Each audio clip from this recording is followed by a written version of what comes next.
Good morning. It's good to be here on a Monday morning after a great Sunday.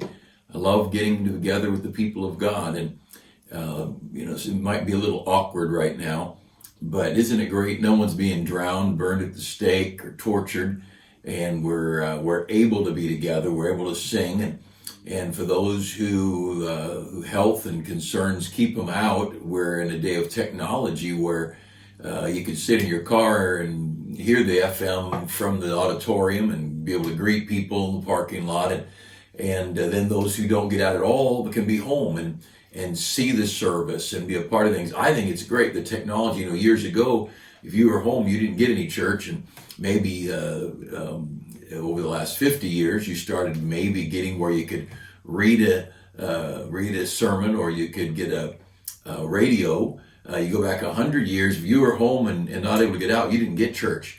But what's exciting is not only can you watch a service from home, you can watch a service from your car, from your tablet, or listen to the service from home. You can give from home. Isn't that exciting? And you can participate. Now, there's nothing like gathering together with the people of God, and I make no apologies for that.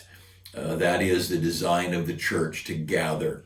But I realize sometimes our health doesn't allow us, or our geographic area, our folks in military get scattered around the world, and sometimes business takes people away.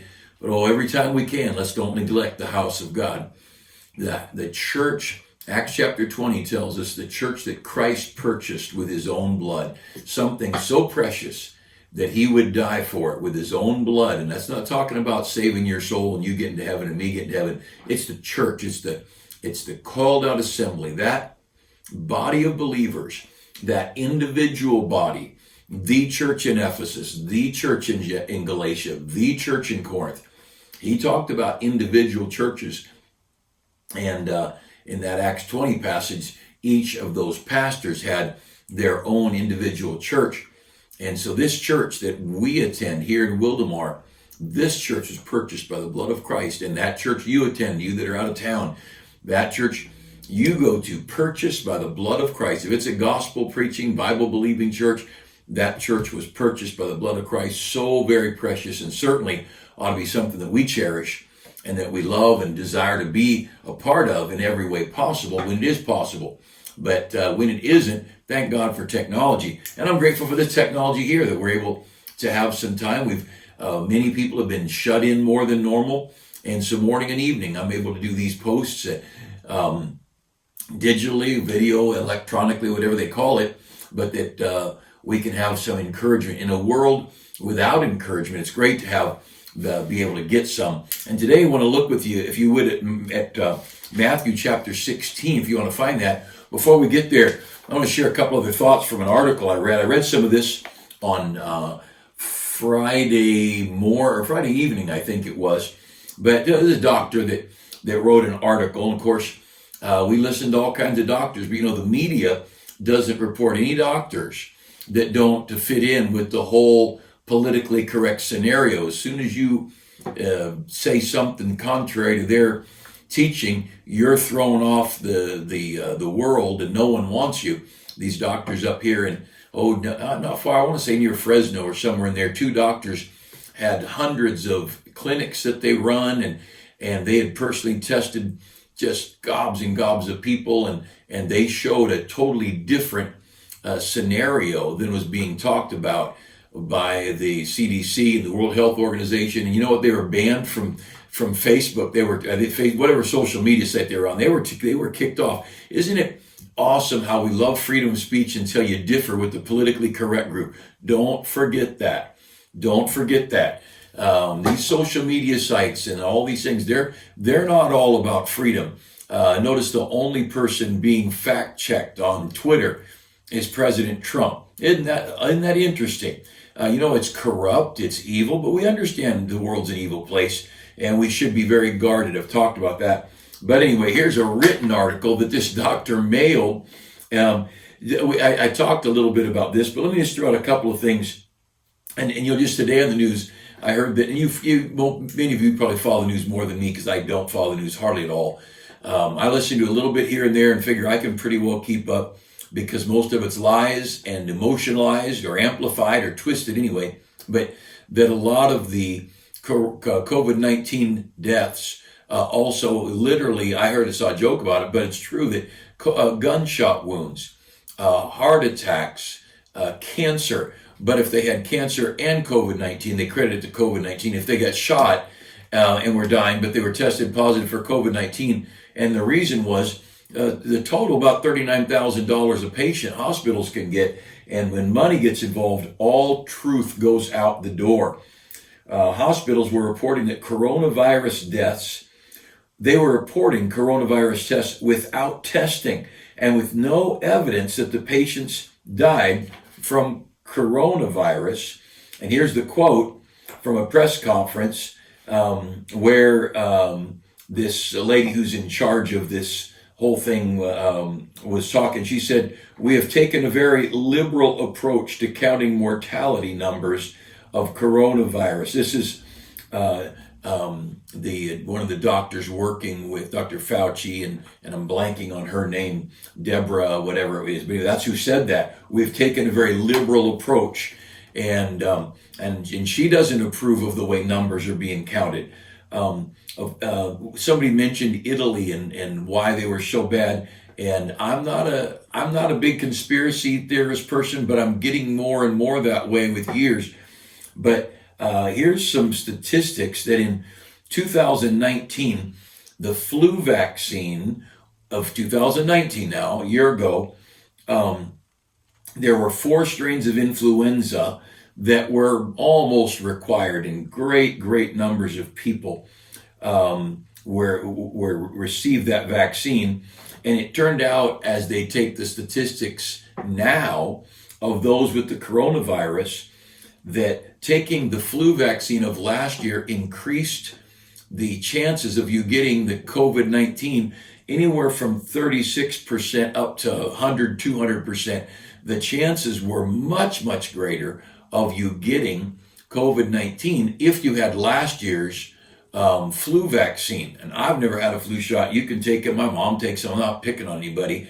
But the fact is, we don't always know what those things are. This is 2017, 2018, from the United States Institute of Health.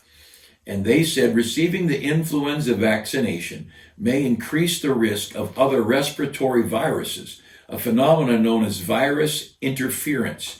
Vaccine-derived virus interference was significantly associated with the coronavirus. And then they go on to say, and they did point out that in Italy, the average age of the people dying from coronavirus was 80 years old. And again, not picking on people that are 80 years old, but when the average age is 80, there's probably some other factors involved in this whole thing. And my thought is, I'm not the least bit saying that nothing's happened and no one should care or anything. I'm just saying somebody's politicized this, somebody's hyped this up, somebody's had this thing run crazy. If you didn't hear my Friday night post, I talked a little bit about some specific numbers. But anyway, there's a whole lot more about this. And the fact is, a lot of these vaccinations are very scary things, and there's just no way they're giving me a vaccine they'd hurriedly created. I mean, if I was ready to die right now, and I was dying, they could shoot me up with dog vomit, and I'd give it a shot. But let's be honest, they're creating something. They have no idea the end result. And I'm not anti-medicine. I am anti-panic. I'm anti-fear. I'm anti-hype. And especially when money gets involved, and between the pharmaceutical companies and the hospitals literally are being bribed to call something COVID-19. And I've never had the job of leadership of a country, and I love our country. I love our president, and I'm thankful for all our doctors and nurses and all that. But somewhere up above all this thing, there's a corrupt world going. And I think I talked about that a few weeks ago. But let's talk about something that we know for sure is in Matthew 16. There's a couple of verses interesting. I want to talk about the word mercy this morning. Mercy. And everybody wants it when they're in trouble, but nobody wants to give it. But let's just look at a couple verses, then I'll talk about this.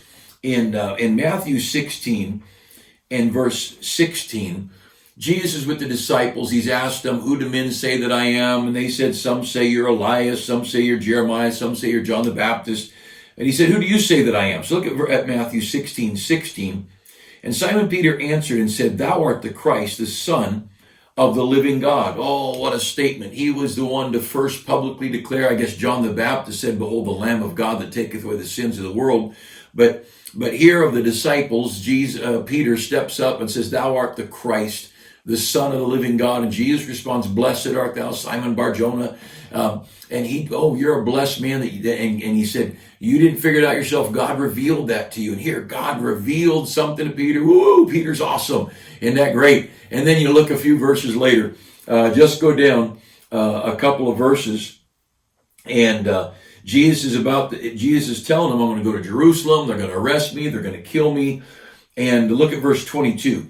Then Peter took him and began to rebuke him, saying, be it far from thee, Lord, this shall not be to thee. But he, this is Jesus now, he turned, I'm in verse 23 of Matthew 16, he turned and said unto Peter, get thee behind me, Satan, for thou art an offense unto me. For thou savorest not the things that be of God, but those that be of men. Now look, in 7 verses, Peter goes from blessed art thou, Simon, son of Jonah, to get thee behind me, Satan. Now look, and the thought, I'm not even picking on Peter at all in this, I'm using him as an example. Folks, be merciful. Give people a break. Somebody said something in a way that hurt your feelings, or somebody did something you don't approve of, or there's somebody that's got a double standard, or there's somebody who... Boy, you know what? The people who are most critical of others, I guarantee you, they don't want the spotlight shined on their life.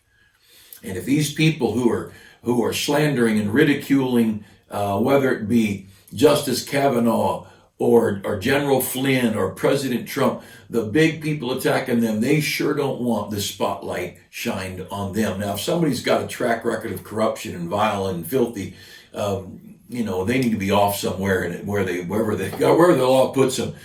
But look, your spouse, your friends, your parents, your children, your next door neighbor, there's going to be days we drop the ball. There's going to be some days things go wrong. Look over to chapter 26 in Matthew, same book. Just go over a few pages. Look, we are so quick to destroy. We're like the Marines. If you want something blown up, just call us. We'll blow it up. And sometimes, I think, is there any love? Is there any love in us?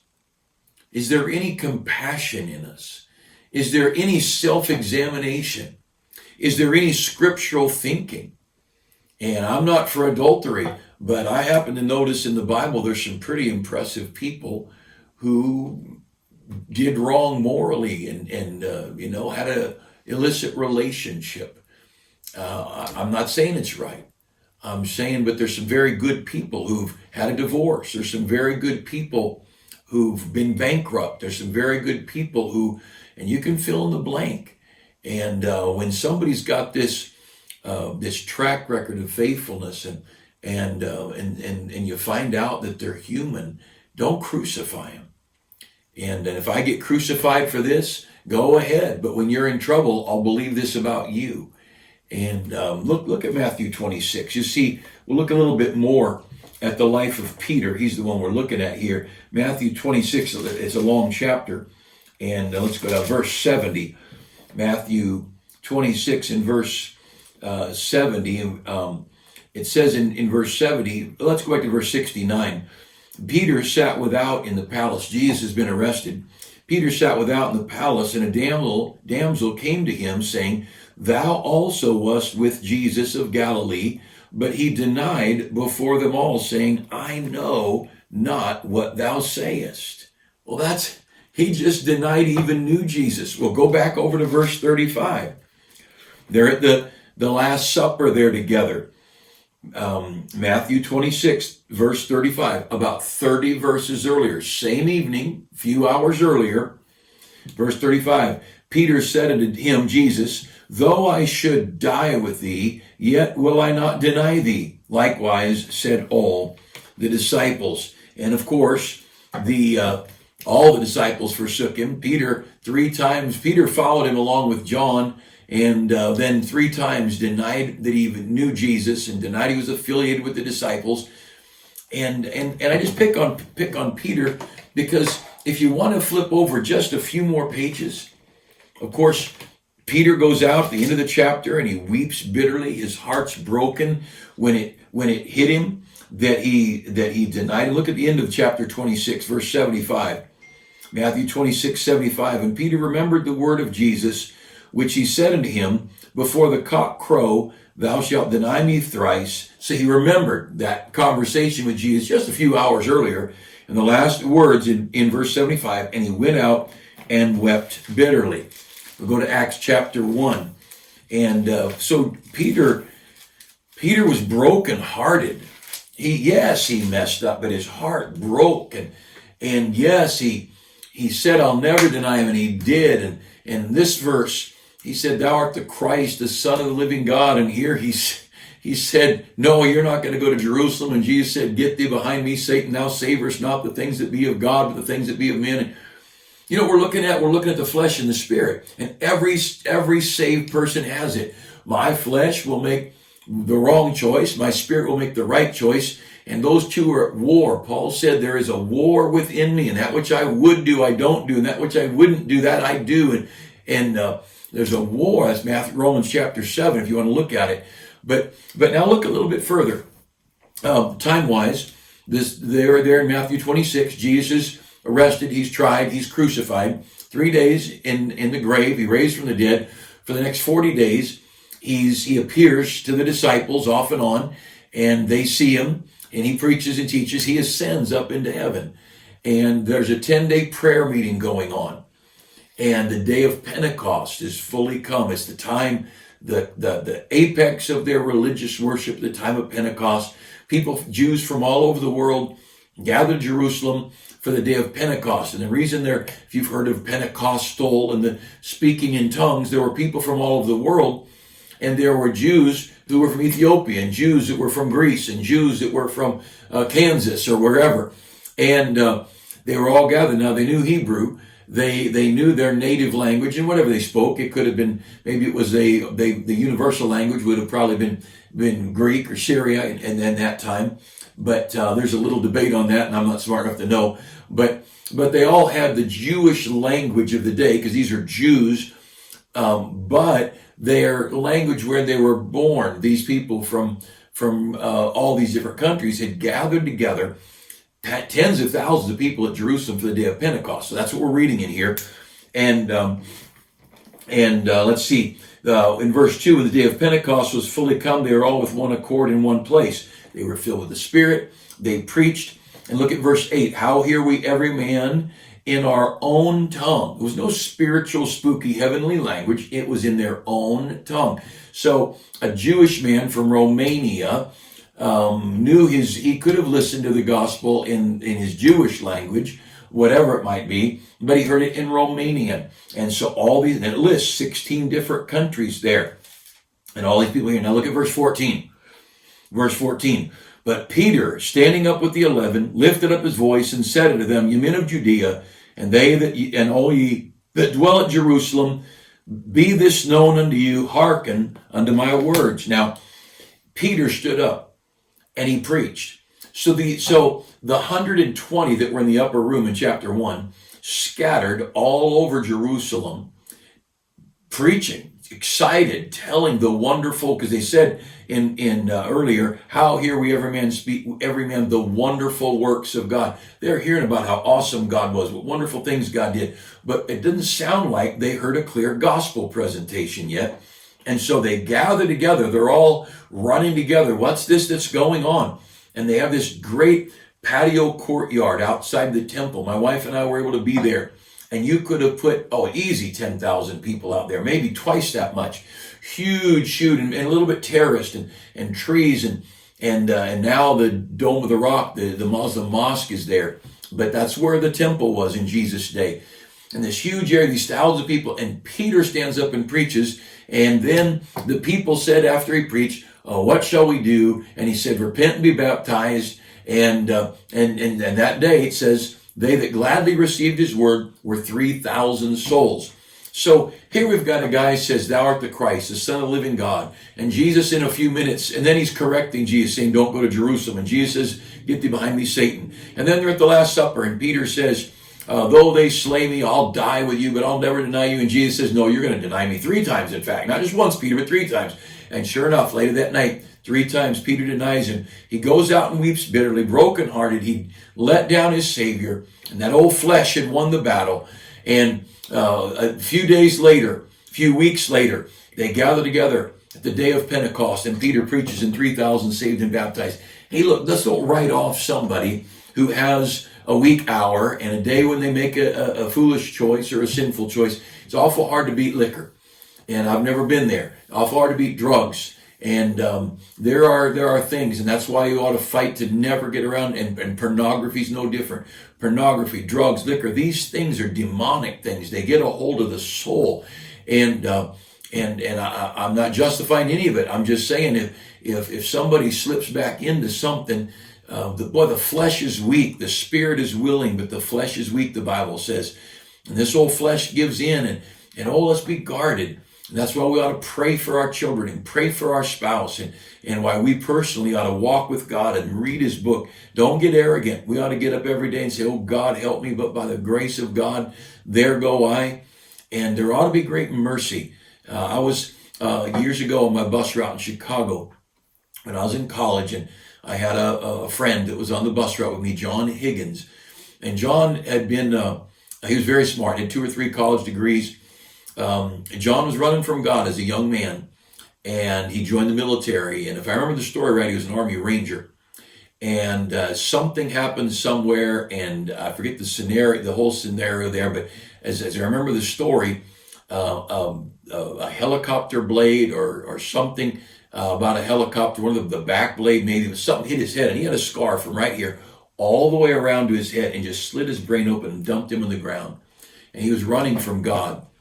And that he of course carried off and did surgery, and he lived through it, but he could never walk quite right, and he couldn't speak very clearly. Now, his brain was sharp as a tack, straight A student, did great in class, but his speech would be and he never could get the words out, and his motor coordination was like his speech, but it's such a good guy. Such a good guy, and I loved the time I got to. Nothing but great memories of my time in North Chicago with John Higgins. And but one day we were visiting some young people that rode our bus, just going around, and we wouldn't go into the houses, but very rarely. We just go knock on the door, make sure the kids are coming to church the next day, who isn't coming, visit with them a little bit, meet the parents often if we don't know them. And I remember we were at a door of a house, and a couple of kids were there that rode our bus. And an uncle was there, and he was drunk, and he comes out cussing us and ugly and get off my property. It wasn't his property. It was the rest of the family's house. He just happened to be visiting, and he ran us off. And I thought, well, rather than getting in a fight with a drunk, I just told the kids, hey, kids, the bus will be by tomorrow. I don't want to be a bother. And we walked away, me and John Higgins. And we're walking down the stairs, and I mumbled a little bit about the guy. I don't know what I said, but I was grumbling about the guy. And John stopped and looked at me. I'll never forget. John stopped and looked at me, and he said, but for the grace of God, and he points at that guy, but for the grace of God, that could be you. And John would preach on my bus, and our bus, we ran it together. And sometimes he always kept his hair buzzed. It was not a style at all then, especially not for a white guy. But he kept his hair buzzed, and you could see that scar. And he'd preach some of the bus, and it'd be a slow sermon. And he'd talk to the kids about do right and love God and don't run from God. And he'd say, don't run from God. He'd run his finger along that scar line. Don't run from God. And that scar reminded him constantly to not run from God. And it reminded us to not run from God. But I'll tell you, the statement John made that day, that drunk, could have been me. Could have been me. I'm not saying drunkenness is right, but there could be some mercy in my heart. There could be some kindness. That person who hurt us, that person who disappointed us, let us down, we could be gracious. We could be kind. Oh, I love the passages where Jesus said he'll show himself mercy to the merciful. Well, when I saw that, I thought, I'm going to practice mercy because I know from God I want mercy. And let's labor to be merciful, that selfishly, that God might show mercy to us. I hope you have a great week, great day. Thank you for the wonderful day yesterday. Those of you that were at Faith Baptist, those of you that were in the parking lot or at home watching, thank you for being a part of the church. Thank you for loving and giving, and thank you for praying. Pray for your country. Pray for our president. Oh, don't you think the devil's throwing stuff at the White House and trying to confound someone who's pro-life, pro-Israel, pro-Bible, pro-church, pro-America? Don't you think he's under attack from every angle? Oh, pray for your president. Pray for our governor, even though he's none of those things the president is. Pray for your governor. Pray for your church. Pray for your family. Let's walk with God. Have a great week. Let's make sure God knows we love him this week. Thanks for taking a few minutes together.